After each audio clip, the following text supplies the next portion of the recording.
քրիստոնյան պետք է գիտություն ունենա, նստի ուսումնասիրի, կարդա, որ աճի։ Պողոս Առաքյալը Հռոմեացիների թղթի մեջ ինչ ասում, հավատքը Աստծո խոսքը լսելուց է։ Աղոթելուց, պահք պահելուց հավատքը չի շատանա։ Ճգնելուց, գեդինը քնելուց, ուխտագնացություններ անելով, կամ որ գնում են ուխտան, ես մեղավոր, անարժան, ողբալ լացելով,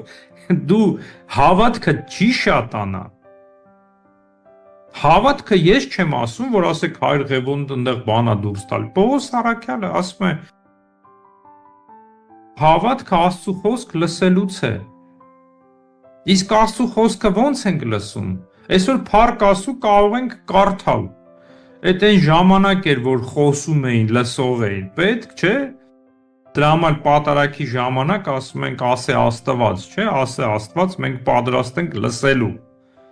Բայց այսօր փառք Աստծո տուն չկա, երևի նամանտ քրիստոնյաները, որ ձեռքը տունը նոր կտակարան չունենա, Աստվածաշունչ նույնիսկ այս հեռախոսների մեջ կա, էլի, որ ավելի հեշտ շուտ եւ բացեն կարդան։